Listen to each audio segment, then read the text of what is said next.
আপনার কখনো না কখনো নিশ্চয়ই মনে হয়েছে একটার জায়গায় যদি দুটো হৃৎপিণ্ড থাকতো কত ভালোই না হতো।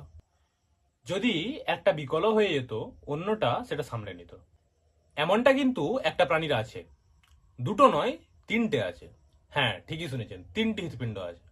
তাহলে অনেক প্রিয়জন হয়তো অকালে হারিয়ে যেত না। এই প্রাণীর নাম অক্টোপাস। এই প্রাণী সম্বন্ধে আপনারা হয়তো অনেকেই জানেন, স্বচক্ষে অনেকে দেখেওছেন, না দেখে থাকলেও টিভিতে বা মোবাইলে নিশ্চয় দেখেছেন।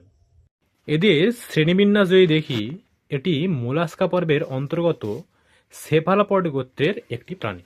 এই মোলাস্কা পর্বের বৈশিষ্ট্য হল প্রথমত দেহের গঠন। দেহ মাথা, অভ্যন্তরীণ অঙ্গসমষ্টি, মাংসল পা ও ম্যান্টল, যা কিনা খোলক সৃষ্টিকারী ত্বক, তা নিয়ে গঠিত। এদের দেহের একটি গুরুত্বপূর্ণ অংশ হল খোলক। এই খোলকটি ক্যালসিয়াম কার্বনেট নির্মিত হয় এবং বেশিরভাগ মোলাস্কা পর্বের প্রাণীর ক্ষেত্রেই দেখা যায়, যেমন শামুক বা ঝিনুকের ক্ষেত্রে দেখা যায়। যদিও অক্টোপাসদের ক্ষেত্রে এই খোলক অনুপস্থিত থাকে। র্যাডুলা হল কাইটিনযুক্ত দাঁত বিশিষ্ট খাদ্য গ্রাসকারী অঙ্গ, যেটা বাইভালভিয়াদের নেই। এই মোলাস্কা পর্বের প্রাণীরা গমন সম্পন্ন করে মাংসল পথ দিয়ে বা জেট প্রপালশন পদ্ধতির সাহায্যে। এই জেট প্রপালশন পদ্ধতি শুধুমাত্র সেফালোপডদেরই দেখা যায়। এরা শ্বসন সম্পন্ন করে ফুলকা, ফুসফুস বা ত্বকের মাধ্যমে। এদের রক্ত সংবহন তন্ত্র মুক্ত ও বদ্ধ দুইই হতে পারে। নিম্নতর মোলাস্কদের মুক্ত কিন্তু সেফালোপডদের বদ্ধ সংবহনতন্ত্র দেখা যায়। এদের রেচনতন্ত্র জোড়া মেটানেফ্রিডা নিয়ে তৈরি, যাকে আমাদের কিডনি বা বৃক্কের পূর্বসূরি বলা যায়।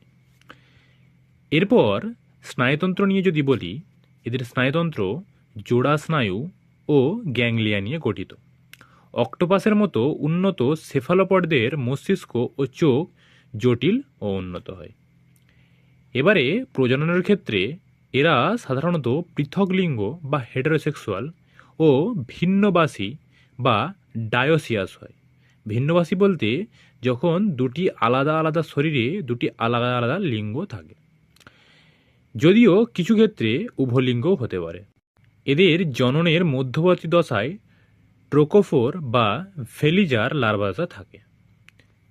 এই পর্বের অন্তর্ভুক্ত উল্লেখযোগ্য শ্রেণীগুলি হল বাইভালভিয়া অর্থাৎ ঝিনুকেরা, গ্যাস্ট্রোপোডা বা শামুকেরা, সেফালোপড বা স্কুইড ও অক্টোপাসেরা। এবারে মোলাস্কা পর্বের অন্তর্ভুক্ত সেফালোপড শ্রেণীর বৈশিষ্ট্যগুলি হল: প্রথম, এদের মাথা ও পা সংযুক্ত বা একীভূত। এদের মাথার নিচের দিকে চারপাশে শুঁড় বা টেন্টাকলে ঘেরা থাকে। বিভিন্ন প্রজাতিভেদে তা 8 থেকে 90টি পর্যন্ত হতে পারে, যেমন অক্টোপাসদের ক্ষেত্রে 8টা, স্কুইডদের ক্ষেত্রে সেটি 12টা পর্যন্ত হতে পারে এবং নটিলাসের ক্ষেত্রে সেটি 90টি পর্যন্ত হতে পারে। এরপরে আমি মোলাস্কাদের বৈশিষ্ট্য বলার সময় বলেছি, মোলাস্কা পর্বের প্রাণীদের একটি ক্যালসিয়াম কার্বনেট নির্মিত খোলক থাকে। এই সেফালোপডদের মধ্যে কেবলমাত্র নটিলাসে বহিরস্থ খোলক দেখা যায়।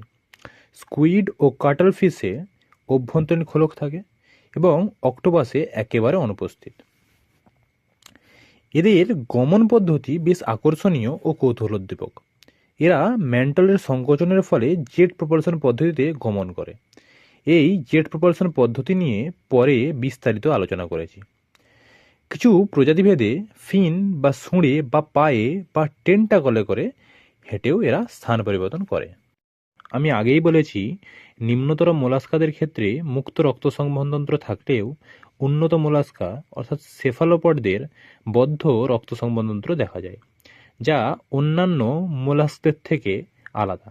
এছাড়া এদের রক্ত মানুষের মতো লাল হয় না, কারণ এদের রক্তে তামা নির্ভর রঞ্জক হিমোসায়ানিন থাকে, যা এদের রক্তকে অনন্য নীলাভ রং দেয়, যা ওদের শীতল ও উচ্চ চাপযুক্ত পরিবেশে ভালোভাবে গ্যাসীয় আদান প্রদানে সাহায্য করে। এছাড়া এদের শরীরে একটি সিস্টেমিক ও দুটি ব্রঙ্কিয়াল হৃৎপিণ্ড সহ মোট 3টি হৃৎপিণ্ড বর্তমান। আজকে এখানেই শেষ করছি, পরের দিন দেখা হবে আবার অন্য ভিডিওতে।